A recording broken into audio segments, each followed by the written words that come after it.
É final de Champions League em Munique e com um duelo inédito. PSG e Inter nunca se enfrentaram na maior competição de clubes da Europa e a primeira vez já vale taça. Do lado francês, o sonho da primeira glória. Pelos italianos, vale a busca pelo tetracampeonato. Quem leva vantagem? Quem pode decidir? Eu mergulhei na análise dessa final e no fim do vídeo eu te digo quem, pra mim, levanta a orelhuda.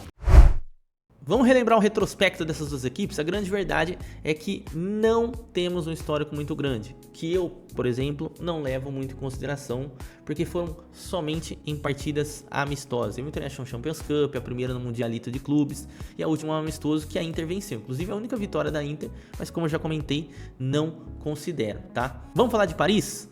Campanha. Pouca gente lembra agora com o Paris Saint-Germain na final e tal, que a campanha do Paris Saint-Germain teve muitos altos e baixos, né? Inclusive, chegou a penar ali para passar de fase para conseguir uma vaga na fase eliminatória, né? Então nem foi direto para os oitavos de final, por isso tem 16 partidas disputadas e perdeu 5 delas, né? Então é um número realmente expressivo se a gente for analisar, mas o time de hoje é muito melhor do que aquele que iniciou a Champions. Inclusive, é o segundo melhor ataque da competição com 33 gols e 15 sofridos, então melhorou bastante também defensivamente, que era um grande problema do PSG se a gente for considerar campanhas anteriores. Vamos dar uma passada rápida, como é muito jogo, não vou falar de todos, né, mas eu vou trazer alguns destaques, né, como por exemplo a vitória contra o City, né. Acho que esse foi um jogo onde colocou de volta nos trilhos da equipe, depois já fez uma ótima partida contra o Stuttgart e foi pro playoff da fase eliminatória antes das oitavas de final, e aí acho que a confiança aumentou demais quando pegou o Brest, outro time francês que já conhece muito bem, né, e com certeza tem um respeito maior pelo PSG e tomou 10-0 ali, fez 10-0 na verdade, nas duas partidas. Depois pegou o Liverpool, cara, esse primeiro jogo aqui foi um pecado o PSG ter perdido. O Alisson fez uma das maiores atuações que eu vi individualmente de um goleiro se tratando de Champions League, né? Tanto que foi o melhor aqui da equipe. Depois o Harvey Elliott entra e acaba fazendo um gol ali no final. Eu falei, cara, nossa, deu até dó do PSG, né? E aí na segunda partida eles vão e engolem o Liverpool, apesar de ter sim o Liverpool criado oportunidades, e vencem nos pênaltis. Depois pega o Aston Villa, que eu considero, né, um time bem interessante. Inclusive tem vídeo deles aqui, vou deixar aqui no card para falar sobre o ataque, um ataque bem perigoso. E aí depois nas meias finais pega o Arsenal, que tinha acabado de eliminar simplesmente o Real Madrid, o maior campeão de Champions League de todos os tempos. Então assim, uma campanha muito respeitada do PSG. Vamos para Inter. Inter teve 14 jogos e a Inter, diferentemente do Paris, teve uma primeira fase assim plena, muito tranquila, tanto que o único jogo que perdeu foi para o Leverkusen fora de casa nos minutinhos finais, um gol com uma bola jogada dentro da área, e foi somente isso, e continua sendo um dos melhores defesas da competição com 11 gols. Bem verdade, o ataque não é um ataque tão expressivo, considerando aí um confronto com o ataque do Paris Saint-Germain, mas é um time que faz poucos gols porque toma poucos gols, então a Inter é muito mais fácil a gente imaginar eles vencendo o jogo por 1-0 que o PSG, que mesmo melhorando a defesa, como eu comentei, né, 15 gols sofridos, ainda assim tem jogos mais abertos, né? Talvez o que tenha fugido da casinha aqui da Inter, que aumentou muito esse saldo de gols sofridos, foi o confronto contra a equipe do Barcelona. Então, como eu falei, ó, teve Arsenal, empatou com o City, também venceu o Mônaco, e aí depois nas oitavas, eu acho que pegou um time que era considerado ali uma sensação, mas não era um time muito forte, que era o Feyenoord.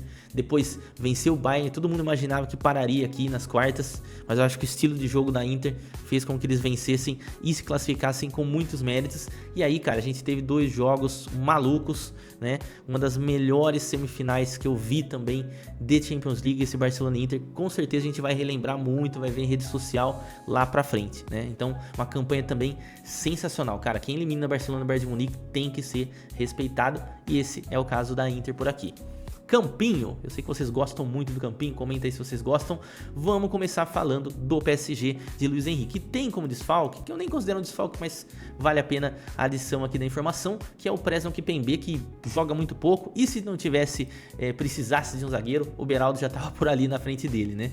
Mas enfim, acredito que o Luiz Henrique não vá inventar coisas, nenhuma das equipes, eu diria. Então vai de Donnarumma no gol, William Pacho e Marquinhos, Achraf Hakimi e Nuno Mendes. Aliás, cara, as alas e os laterais aqui vai ser um confronto maravilhoso de ver, né? Porque Nuno Mendes e Hakimi, pra mim, é a melhor dupla de laterais do mundo hoje, tá? E do outro lado a gente tem Dumfries e Di Marco, que são mais alas, né, propriamente dito.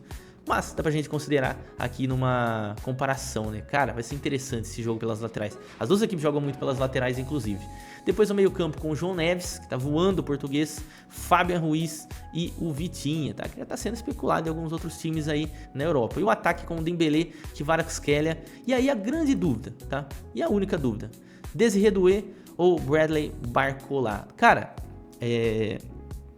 até um mês, 2 meses atrás, eu diria, eu falaria facilmente Barcola, mas a temporada que vem fazendo Doué, né, daqui para essa reta final de temporada, tá sensacional, né?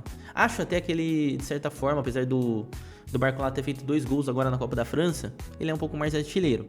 Mas eu acho que aí é muita escolha do Luiz Henrique, do feeling do Luiz Henrique, porque eu acho que característica, né, de jogo, eu acho que eles são muito próximos, né? São muito parecidos. Aliás, é um ataque muito móvel do Paris Saint-Germain, né? Muitas vezes a gente vê o Doué entrando mais pelo centro, o Kvaratskhelia caindo pelo lado esquerdo, o próprio Dembélé caindo um pouco mais pelo centro, o Doué vem pra cá, o Kvaratskhelia, enfim, aqui é somente posicional pra mostrar aqui pra vocês, mas esse ataque aqui é brabo, é bem interessante. Vamos falar de Inter? Inter do Simone Inzaghi, que inclusive tem vídeo aqui no canal. Ian Sommer no gol, tá? Também acredito que não invente muito. Ian Bissek, que teve uma lesãozinha na última rodada de Série A, mas confirmadíssimo para essa final. Francesco Acerbi e Bastoni, caso eles acreditem, teve algum problema ali o Bissek, não vai muito bem. Aí tem o Benjamin Pavard, que retornou de lesão, assim como o Piotr Zielinski, também é outro que retornou de lesão, mas 2 reservas, tá? E aí de Mark Dumfries, né? Aliás, o Dumfries voltou ali contra o Barcelona e foi excepcional para a classificação, marcando 2 gols no primeiro jogo, né? Jogadoraço Dumfries, né? O holandês, ataca muito bem, né? E é muito forte no jogo aéreo, que pode ser importantíssimo para decidir uma final, inclusive.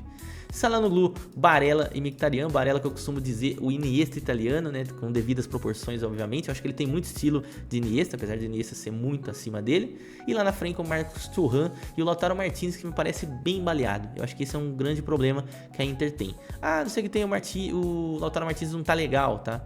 Aí eu acredito que o Taremi vem cumprir essa posição. Aliás, o Taremi cada vez mais participativo nesse time da Inter aqui, principalmente entrando no segundo tempo.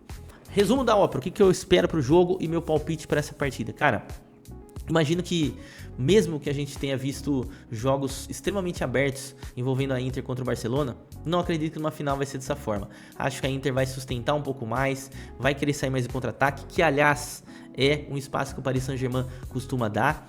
E são duas equipes extremamente coletivas hoje, tá? Tanto o PSG quanto a Inter, apesar de terem ali seus valores individuais, são duas equipes que jogam de forma coletiva hoje.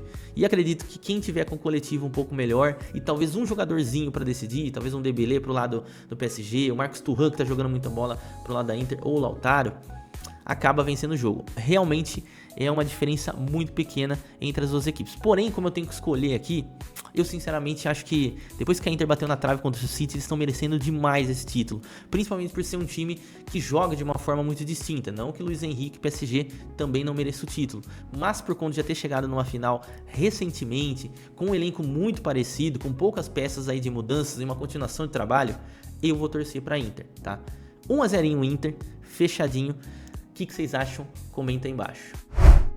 O PSG encanta com a bola no pé, mas se tem um time que pode surpreender nessa final, é a Inter. E as armas que podem fazer a diferença do lado italiano, eu destrinchei num outro vídeo aqui do canal. E para entender como esse time joga, é só clicar no card que está aparecendo na tela. Te vejo lá e tamo junto!